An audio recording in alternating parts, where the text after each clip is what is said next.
Who's the worst, most despicable person that you can think of? Jeffrey Dahmer, Ted Bundy, Louis Garvito, Pol Pot. Of course, you could make your own arguments for any of them, or anyone else for that matter. Yet, all of these people have one thing in common. They're human.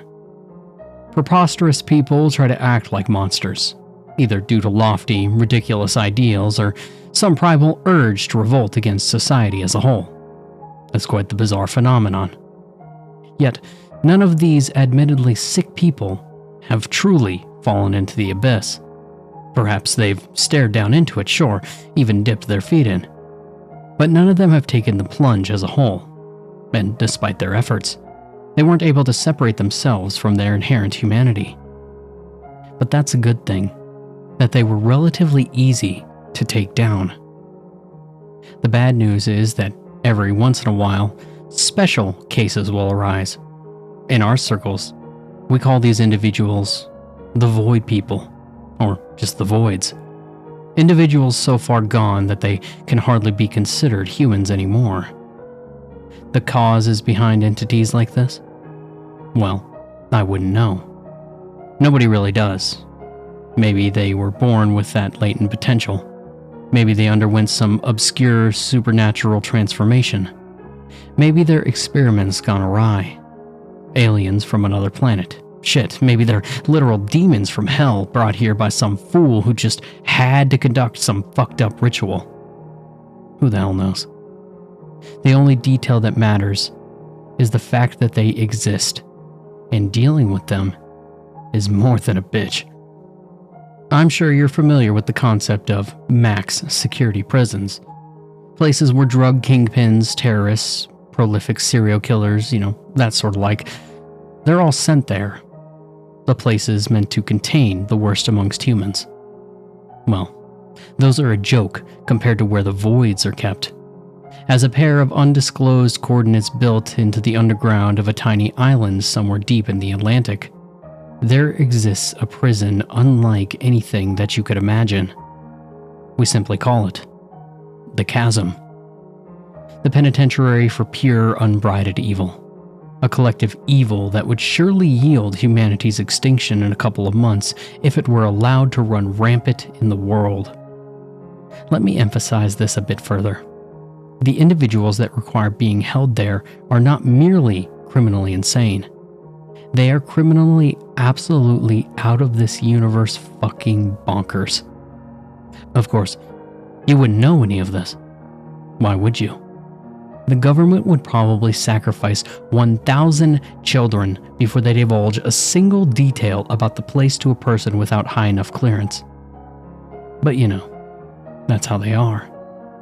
Before I came, there were exactly 32 being confined here, save for 2 that were still being actively pursued through the Brazilian underground and Russian tundra respectively.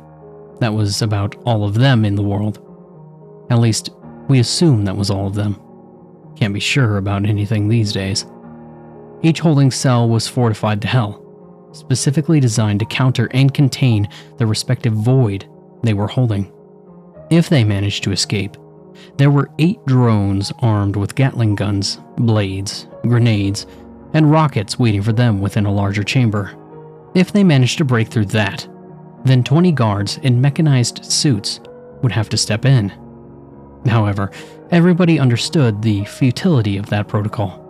Those guards were getting slaughtered in seconds, regardless of the void that they were up against. Maybe minutes if they were really skilled. Honestly, I'm not entirely sure why any of us regular guards are stationed here at all. Bureaucracy, I guess. Who knows what the government's thinking? If the situation were to get too drastic, then there was really only one feasible countermeasure in place. A last resort, so to speak. The higher-ups would have to call in something known as Task Force Void Nova Hammer, or TFVNH for short. I've never seen them in action before, nor do I know much about them. Not that I really want to, though. If you ever find yourself witnessing them in prison, then that must mean that you are having a bad day.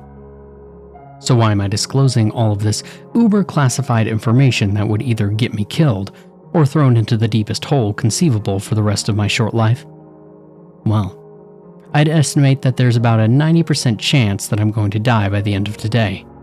And even if I do make it out of this fiasco, my life's never going to be the same. So fuck it. Here we go. My day started out more or less normal. I was part of the unit guarding somebody named Jimmy Heiniger. Well, that was his real name. Doesn't evoke a lot of fear, does it? That's why he had to call him something else. Since he used to be a psychosurgeon or something, we dubbed him the Surgeon. Really creative stuff, I know. Standing at 5'7" and 135 pounds, we were all required to memorize their physical stats. He doesn't look like much. However, if you ever find yourself in the same room with him, no matter how big and tough you are, you're getting dissected or something. The main danger surrounding him stems from the fact that he seems to be able to teleport on will. 1 second, you'll be staring at his dark, lifeless eyes, and after one blink, he'll disappear into a cloud of black haze, only to end up breathing right down your neck. For that reason, there's got to be at least 10 sets of eyes on his monitor at all times. There's no way around it. If he's not being watched, he will escape. He's also kind of unkillable. No matter how many bullets you put through his head or blades you plunge into his chest, the guy won't croak. And once he gets a scalpel in his hands, oh boy. Of course, he's just one of 32, and comparatively speaking, on the tamer side. With that said, my guard shift ended without incident. Routine stuff. Following that, I went on break in the lunchroom with my buddy Senju. Our conversations were usually pretty dry, but at least I can talk to the guy. It's hard to get along with any of the other guards. They're all just weird in one way or another. Anyway, lunch was usually the most enjoyable part of a working day in the chasm. What I didn't enjoy was the blaring fucking alarm and deafening, repeating automated voice blasting the word breach that went off right as I was about to take my chili out of the microwave. I could see Senju's face drop at the disturbance. "You're fucking kidding me," he mouthed. Now, I've only ever experienced one minor breach up until this point, and it was from the surgeon. I guess none of us were paying any attention that day.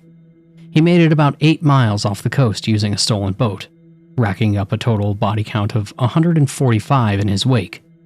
It took 3 days to wrangle him back, and 4 more weeks to fix all the damage that he had done to the infrastructure. That was all just one prisoner. If we were dealing with 3 or more, then our combined efforts as guards wouldn't have stood a semblance of a chance.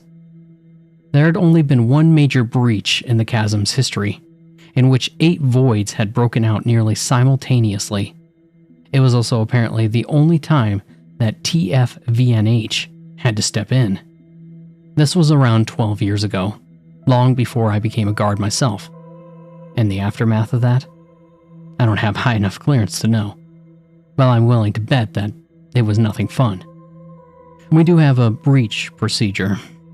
It was a lengthy document outlining exactly what we were supposed to do and where we were supposed to go. I've read it before, and it's fucking garbage.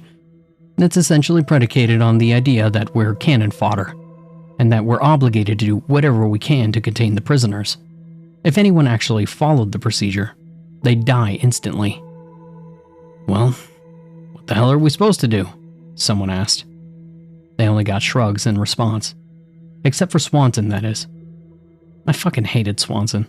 That guy seems to believe that his life's an action movie and that he's an invincible main protagonist. "Are y'all pussies or what?" he screamed at the top of his lungs, with a stupid grin plastered across his face. "We never get any fucking action. Let's fucking go!" Before anybody could stop, he picked up his rifle and swung the door open like a giant fucking dumbass that he is. Since the alarms were blaring, we could hardly hear anything that was going on outside in the corridors. For that reason, we all were rather shocked upon seeing Morgie the Corgi standing right outside. Imagine some guy walking around wearing a dirty, giant, creepy dog costume. Now imagine that the guy is 7'2", with a voice that's simultaneously deep, raspy, and childish. That's Morgie the Corgi for you. I could see the bravado leaving Swanson's face the moment that he laid eyes on the abomination in person. We'd only ever seen him through the screen before. I always hated when people tried imitating dogs, but hearing it come from Morgie was a bit different and a lot worse. Before Swanson could even put a finger on the trigger, his head was smashed into pulp. Morgie began pouncing on other guards, effortlessly crushing limbs with his oversized paws. He'd switch between running around on his feet and crawling on all fours. The last thing that I saw before running out of the break room was Morgie forcing the remaining, horrified agents to play fetch with him, using a stray arm. But of course, it's not like I managed to escape anywhere better. The entire place was in a fucking tizzy. The squad leaders were frenetic, attempting to scrap together some kind of suppression force. I couldn't understand why they were so delusional. Are we guards supposed to be badass? Fuck yeah. Due to our field prowess, we were specifically selected from the existing pool of CIA agents and military personnel to be dropped into this godforsaken place. Put us up against any trafficking militia, terrorists, etc., and we'll fucking smoke them. But what we can't deal with are things that aren't supposed to exist in the first place. We watch creature features and slasher flicks with the inherent understanding that we're watching fiction, a type of visual catharsis for our inherent fascination with the dark and grim. It's not supposed to be real, and we have no idea how to act once we find it standing right in front of our faces. Not even us so-called elite agents. Like I said, I'm not even sure why they even bothered keeping guards in the chasm to begin with. These were the thoughts that ran through my head as I bolted through the hellish corridors. At one point, I stumbled upon a crowd of guards leering over some rails. Shockingly, they didn't seem too concerned in the slightest. "What the hell are you guys looking at?" I asked them. A guard I recognized as Fenton turned around. "This is gonna be fucking sick," he grinned, gesturing for me to look below. I didn't even know where I was going, so I didn't realize that I'd wandered into the level right above the weight room. It was a sprawling gym with an abundance of the best equipment obtainable, but there was one guard that used it the most. Branco Petrovic, a Serbian-American whose oversized frame hardly makes any fucking sense. I swear, when I met the guy, he couldn't have been more than over 7 foot. He's around 8'2" now, and I'm not quite sure what kind of bizarre experiments they ran on him, but they sure as hell overdid it. Despite the alarms, he was in the middle of overhead pressing what appeared to be an ungodly amount of weight when one of the escaped voids wandered into the weight room floor. It was Luz, standing at 6'2" and 205 pounds. Like all the other prisoners, this guy was a complete mystery. His mostly bare body was comparable to that of a bodybuilder's, save for the hundreds of gnarly scars decorating his skin. The more discerning part of his aesthetic was the fact that he only had half of a face. The other half consisted of his exposed skull, with some kind of red electrical current running through his cranial bones.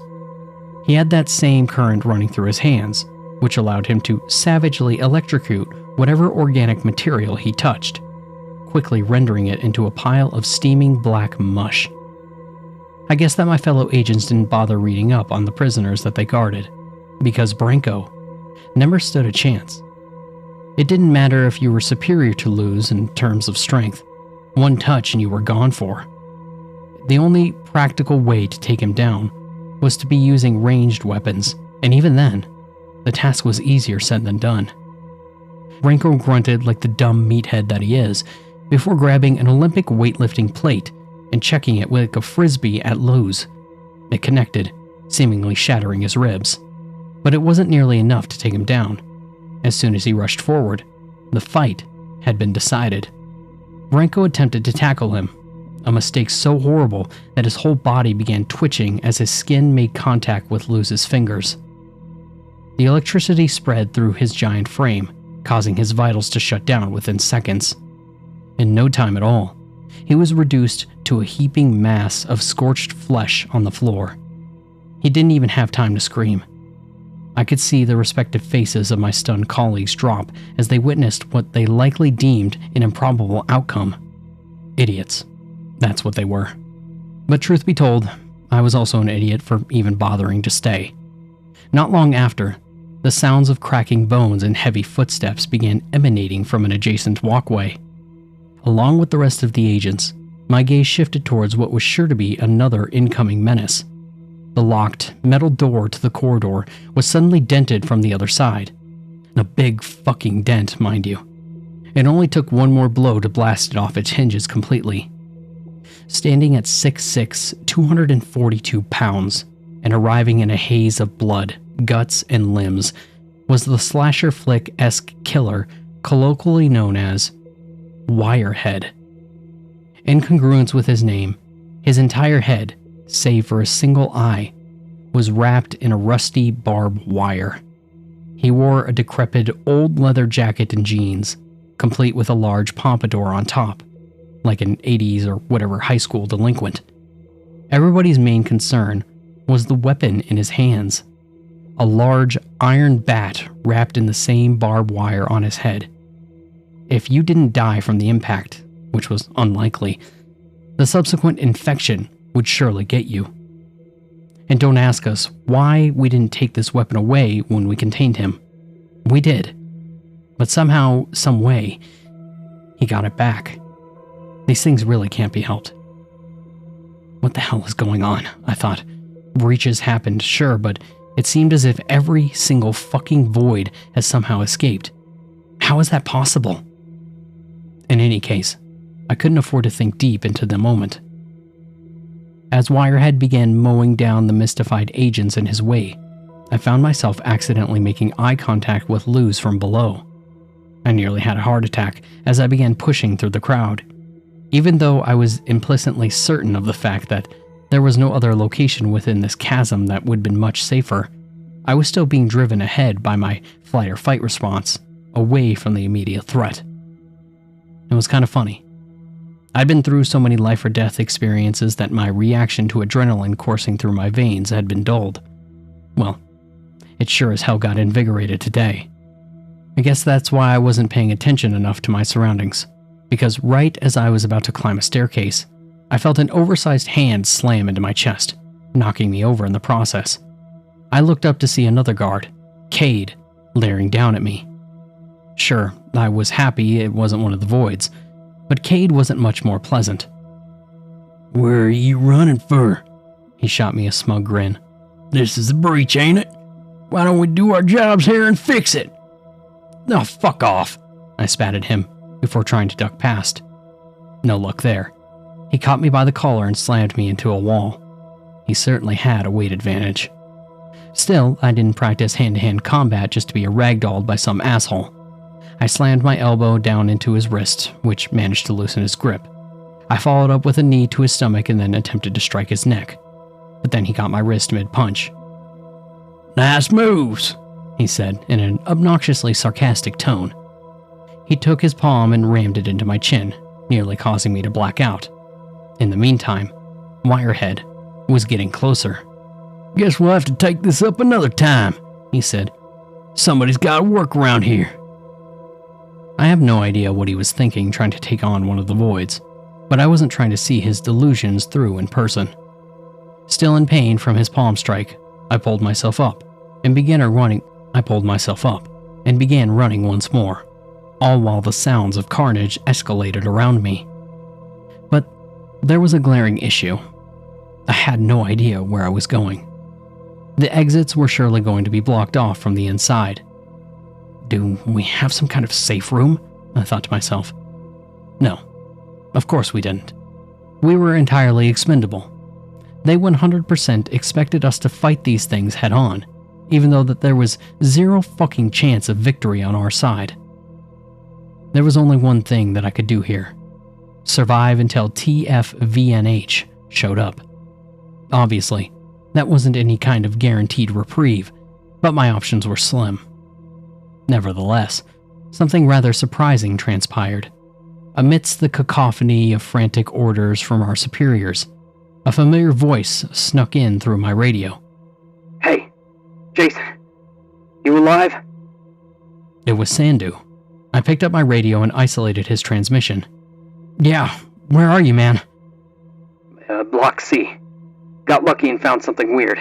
It might save us, though. Come on! Obviously, there wasn't much information there, but it was better than running around aimlessly. Thankfully, Block C was fairly close, so I was able to make it out without running into another void. However, when I got there, it was still as chaotic as ever. I swiveled my head around, trying to spot Senju. I yelled into my radio, but his response was drowned out by everything around me. As I searched, I began sensing a perplexing, sinister pressure that made it feel as if I was sinking into the concrete beneath me. I hardly had to guess the source. It was Diaxic. 9'5" and... God, I don't know how many pounds. Diaxic was comparable to an appearance to something that you'd see in the corner of your room during sleep paralysis.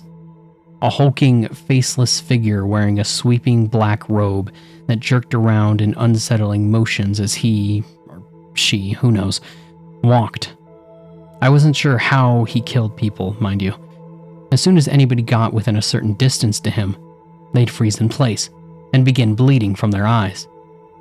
And then, they just stay like that forever. Obviously, that wasn't something that I was looking forward to. As I looked ahead, I could see some unfortunate guards already gaining caught in the death zone. In an attempt to avoid a similar fate, I turned the opposite direction and began running. And then I nearly shit myself.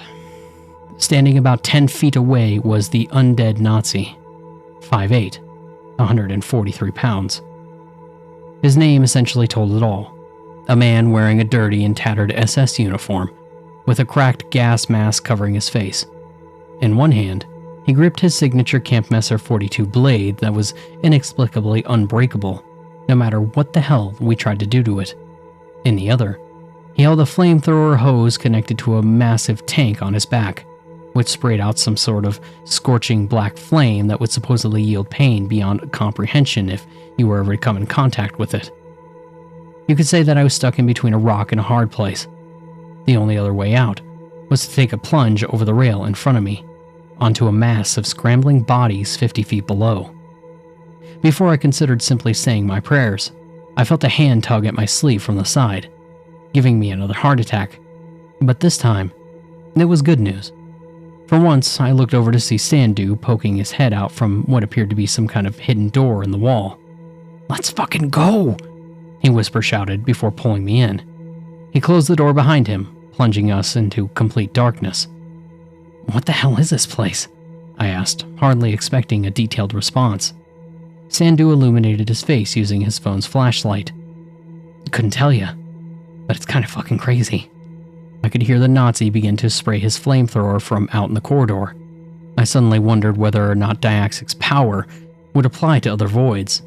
In any case, it was better to not be in such close vicinity to them, so I followed Senju. He led me down some kind of hidden hallway. The walk was rather long, maybe around 8 minutes, and I eventually found myself in what appeared to be some kind of surveillance/control room. It was still dark, but there was an array of monitors giving off enough light to comfortably navigate around. But here's the strange thing. The place looked kind of haphazard. No chance it was being used by the higher-ups. The monitors were scattered around, connected by a mess of wires to multiple outlets spraying out throughout the room. There was also only one chair. "I guess this is beyond explaining," I said. "Yeah, no shit, huh?" Senju replied, before gesturing towards the monitors. "Check it out. What the fuck did we just find?" I took the suggestion, letting my eyes drift over the screens. What I saw would have been normal. In any other scenario, anyway. Each monitor was streaming a different section of the prison, all displaying the utter carnage that was going on outside. The guards were being ripped to shreds. Some tried fighting, most were running. But what they had in common was the fact that they were all being utterly obliterated by the voids. I could see the surgeon giving somebody a forced lobotomy, gritting like hell while doing so. At the same time, Morgie was chewing on a severed head like a toy. And then I caught something interesting on the screen below. It was Wirehead and Luz staring each other down. That's when a rather obvious revelation hit me. Of course, the Voids weren't only going to kill the guards. They were sure as hell going after each other as well. That much should have been apparent from the beginning. I grinned, feeling some kind of obscure hope creeping into my system. That hope was only bolstered when I saw the Nazi utterly dousing Diaxic with a relentless wave of black flames, with the latter struggling to move forward as a result. Guess these bastards can be hurt after all, I thought to myself. But of course, my hope was merely transitory. I wasn't going to kid myself. Even if only one Void was left standing at the end of everything, that just means that it'll be the strongest one of them all, and we can't stay here forever. At this point, my future is uncertain at best. Maybe I'll get lucky, but probably not. But in the meantime, I suppose I'll enjoy the show and see how things turn out.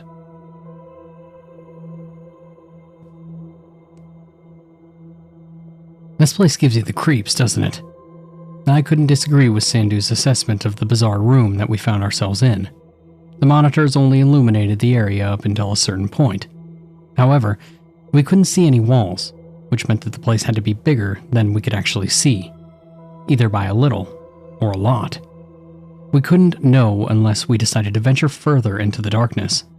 Neither of us took the initiative, though, keeping it a mystery.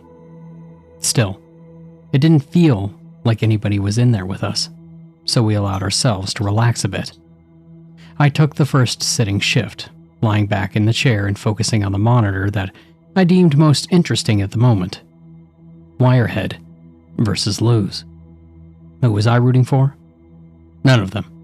Nevertheless, I was morbidly eager to see these two horrific titans square off. Among us guards, we created an unofficial tier system, ranking each respective Void in terms of their estimated threat that they possessed, in comparison to each other anyway. The tiers went as such: Tornado, weakest; Tsunami; Hurricane, which was mid; Earthquake; and then Asteroid.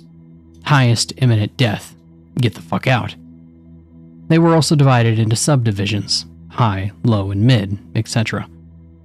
With that said, Luz was around a high tornado while Wirehead was a mid-tsunami. A glaring difference between them, but not enough that it would make it impossible for Luz to win. "Want to make a bet?" I asked Senju, half-jokingly. He chuckled. "You know my luck's cursed, but I guess if we don't make it out of here alive, then my death's null anyway." Luz was more of a defensive combatant, so it wasn't surprising when Wirehead initiated the conflict. He twirled his bat around, still with remnants of guard flesh clinging to it, in a near-mocking fashion at Luz. He was a delinquent, after all. Luz hardly reacted, of course. That's just the way that he was. In response, he stepped forward, electricity flickering through his hand and up to his forearm. Wirehead followed suit, unleashing a big swing at Luz's head, which he managed to intercept with one of his forearms. Nevertheless, the wire still pierced his skin.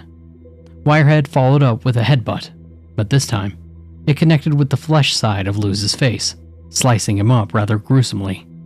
But despite his seemingly grievous injuries, he remained unwavering. That was the thing about Luz. He was incapable of feeling any pain. Like I said, his exact origins remained a mystery, but the one thing that we knew about him for sure was the fact that he hailed from some kind of ancient clan residing in the Arctic Circle. In fact, he was the sole survivor of an incident that decimated his village, and he was hungry for revenge against the unknown force that did it. After taking the headbutt, Luz was now in striking range. He formed his fingers into an arrow shape and drove them into Wirehead's solar plexus before electrocuting his insides. Wirehead quaked in pain as he swung his bat in a frenzied rage, just about demolishing Luz's ribcage. No reaction from him, though. Instead, he took his other hand and wrapped it around Wirehead's neck. Any normal person would have succumbed to Luz's electrical shocks after a few seconds, But of course, Wirehead was no normal person. Despite blood pouring out from his chest wound and the skin on his neck beginning to bubble, he picked Luz up by the torso and slammed him over the steel railing. And he fucking broke his back. Even without a sound, the mental audio of a spine snapping reverberated throughout my mind. Unsurprisingly, Luz didn't bat an eye. Wirehead went in for the kill, tossing Luz's body onto the ground before smashing it into what resembled nothing more than a mess of bloody pulp and broken bones. But somehow, he was still alive. Among the gruesome pile, I could see an eye blink. Once Wirehead had exhausted himself from his relentless swinging, Luz took his chance. Using his one arm that hadn't been smashed to bits, he crawled over and grabbed Wirehead by the foot, before scaling himself up to his neck. Once there, he drilled his fist into Wirehead's forehead, utterly shredding his own hand in the process. In the end, it was worth the sacrifice. He was able to electrocute Wirehead's brain, finally causing the behemoth to drop. So, I guess he won? Senju said. I guess. I had my own reservations about calling Luz's performance a victory. By the end of it, all of his limbs and spine had been shattered, and not an inch of his body wasn't hosting a series of deep cuts. The good side of his face had been chipped away to the skull, leaving only his eye and half his nose intact. And yet, he didn't move with a hint of desperation or concern. Calmly crawling away from the scene using his one mangled hand, I could see the current flowing through it as well, a telltale sign that he was ready to pick another fight. Nice. Comeback victory, Senju said. I don't see him making it far, though. Not as a tornado tier. Yeah, but we made all that shit up. Not like it means anything, I responded. Truth be told, I was nearly rooting for Luz at the end there. Something about his resilience resonated with me, as bizarre as it may seem. I scanned the rest of the monitors. While Wirehead and Luz were squaring off, the undead Nazi had burnt Diaxic to a crisp. On another monitor, Morgie played around with the void corpse that I recognized as Death Shadow. He chose his own name. 3 down, I muttered to myself. Fuck. We got a big one coming up, Senju announced. I followed his eyes to a monitor near the bottom of the room. And he was right. This one was gonna be good. Standing at opposite sides of the kitchen were Trench, 6'3", 330 pounds, and Senju, 5'10", 148 pounds. Trench was a silent entity dressed entirely in ancient-looking deep-sea diving gear, except for the head, which remained without a helmet. However, you couldn't get a glimpse of its face regardless. That was due to the fact that his features were completely distorted, so much so that if you tried focusing on the details, all you were getting was a nasty migraine. On top of that, he was invisible in person. Let me explain. If he were standing right in front of you, you wouldn't be able to see him. The only way to get a glimpse at him was through a secondary means, i.e. a camera or a mirror, which made him all the more dangerous. As for how he killed you, it was either by brute force using his monstrous strength, or B, his death aura, as us guards had dubbed it anyway. Similar to Diaxic's zone, once you were in his close vicinity, you'd feel an astronomical amount of pressure and get crushed on the spot, comparable to that what you would feel standing at the bottom of the ocean. But that's only if Trench wills it. Sometimes he'll turn the aura off and simply punch somebody's head off. For that reason, he was in the mid-hurricane tier. As for Senju, well, he was basically a psychotic demon-possessed martial artist with supernatural levels of speed, strength, and agility. He apparently trained in the Wraith style, or the technique beyond human comprehension, whatever the hell that was supposed to mean. When he gets serious, his eyes will roll to the back of his head, and black veins will begin bulging out from underneath his skin. At that point, he'll be moving so fast that his motions become impossible to keep up with visually, and a single punch from him will be enough to completely vaporize a human head. But in all honesty, He's one of the least malicious voids out of the bunch. If you're weak, like us guards, he won't even spare you a glance, granted that you stay out of his way. The only thing that he really liked looking for were strong opponents to fight. But he can't find one, and he starts to get antsy. And then problems emerge. We've pegged him as a low hurricane. Can Senju even see Trench? Senju asked.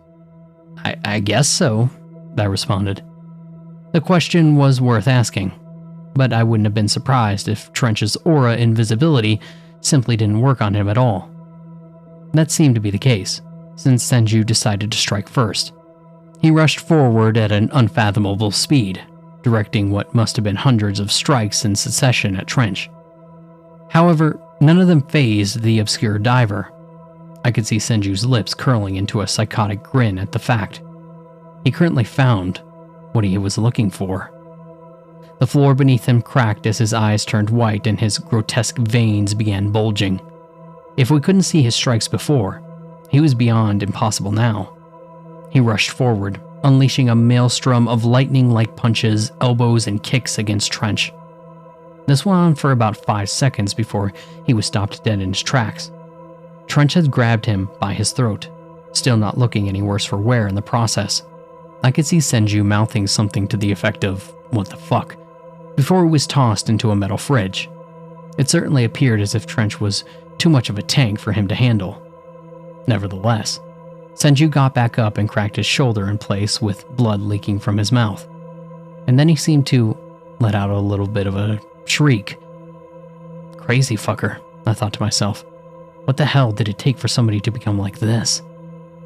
At that point, he seemingly had given up on technique entirely. Instead, he grabbed a handful of kitchen knives and began chucking them at Trench. While none of them pierced the suit, one of them managed to stick in his distorted head, which evidently dealt some damage. Trench flinched before taking the knife out and throwing it back at Senju, who in turn caught it effortlessly. At this point, he was howling in what I assumed some kind of fucked up sadomasochistic jubilation. He found the weak point. Senju rushed back at Trench, knife in hand, before slashing away at its face. Spurts of vicious, dark blue blood stained the kitchen floor, along with Senju's own face. Soon enough, the knife snapped, and Trench threw a desperate punch at Senju's temple. He managed to block it with his forearm, although you could see his bones cracking from the impact. He leapt back as his arm hung limp to his side, dodging a follow-up haymaker. Throughout everything, a grin remained plastered on his face. His veins were bulging out so hard that I found it hard to believe that they weren't going to completely burst altogether. With one arm, Senju lifted a metal table and swung it into the side of Trench's head, nearly taking it off in the process. He wasted no time, grabbing a large frying pan and pouncing at the incapacitated opponent, knocking them both over in the process. He then took position atop Trench's body, furiously slamming the pan onto his face. "Martial arts, eh?" I could hear Senju mutter. After what must have been 250 blows, the pan broke. On the ground, Trench's head had been obliterated no less than 50 strikes prior. Senju tossed the scrap metal aside and looked up at the ceiling, presumably screaming his lungs sore in sheer, combative delight. "Well, looks like our tier system meant fuck all," I chuckled. Despite the morbid scene unfolding in front of us, Senju shared a laugh with me.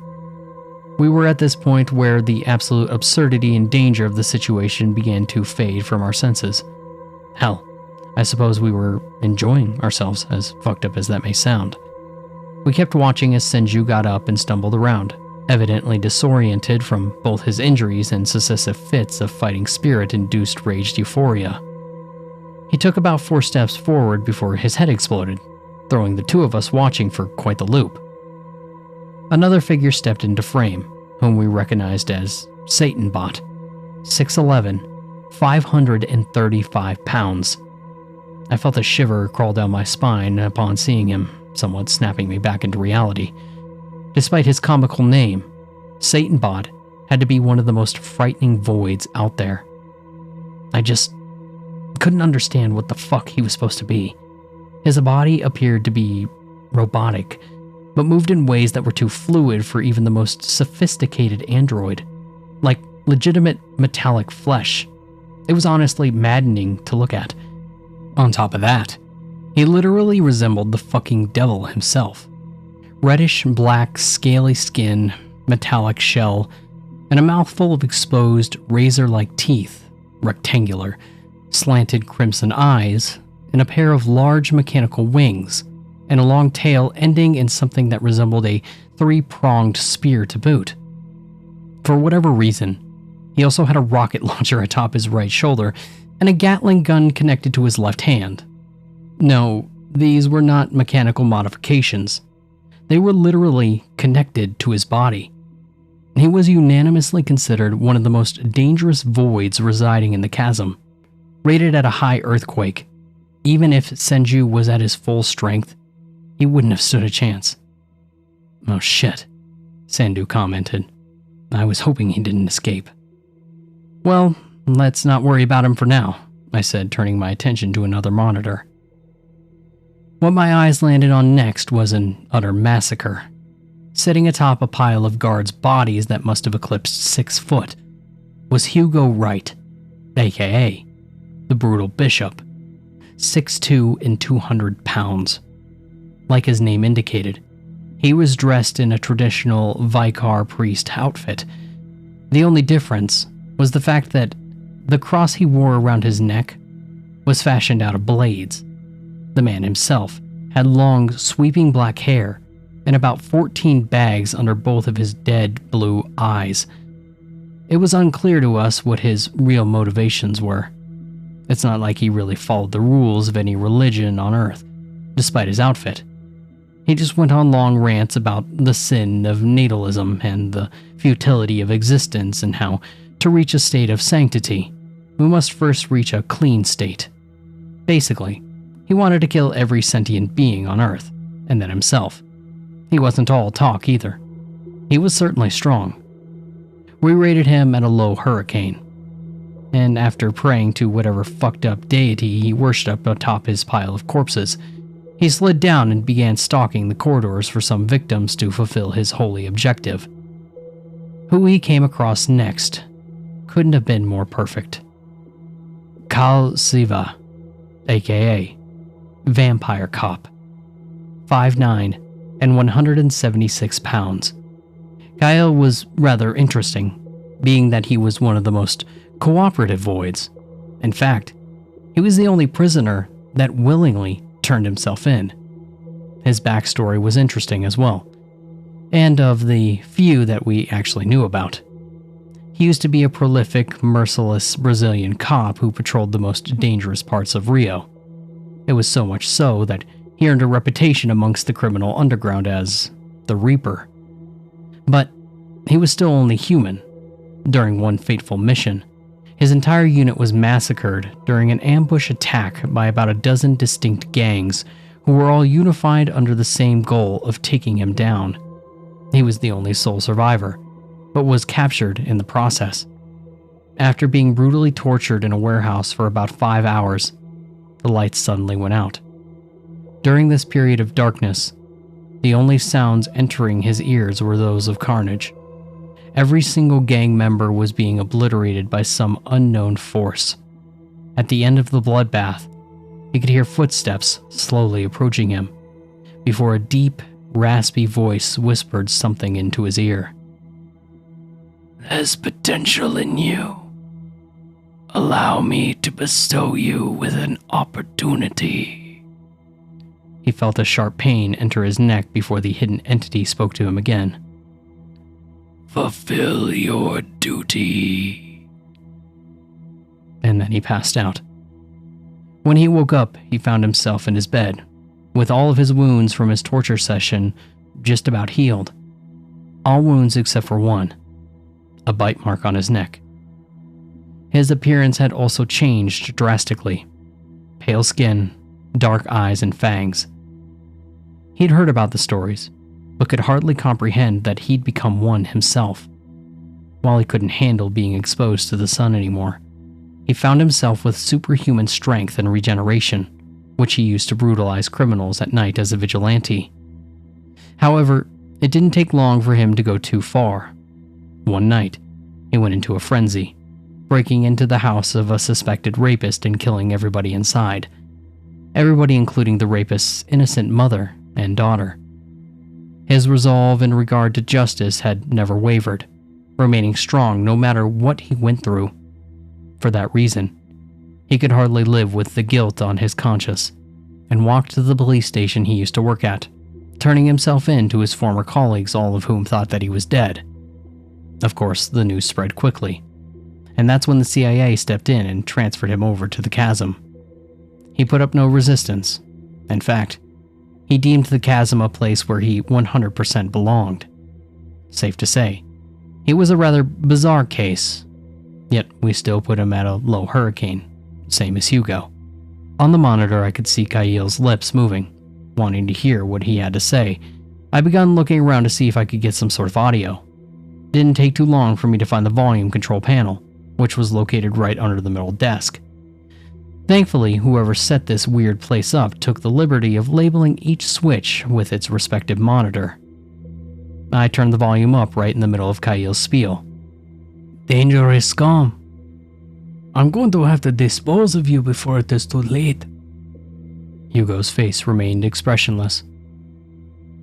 Scum. An apt description of one's residing in this place. But I understand that you're also a man wrought with unforgivable sin. I will treat you no differently, he responded. Khalil chuckled. I would not expect you to. He took a provocative fighting stance. Come on, Englishman. Let us settle this. Hugo put a hand on his blade cross before muttering another prayer to himself, and he looked up at Khalil, his eyes now a deep crimson. The atrocities I commit are only in the pursuit of the ultimate holiness. I hope you can understand that. Khalil grinned. Yeah, I get it. Crazy people being crazy. As he finished the sentence, he rushed forward in a quick blur, sinking his fangs into Hugo's neck. In turn, Hugo grabbed Khalil's head and twisted, snapping his neck in what seemed to be the most gruesome manner feasible, before plunging a fist into his chest. And for the first time, Hugo grimaced. What is wrong with your heart? He asked before retracting his hand, revealing several burn marks.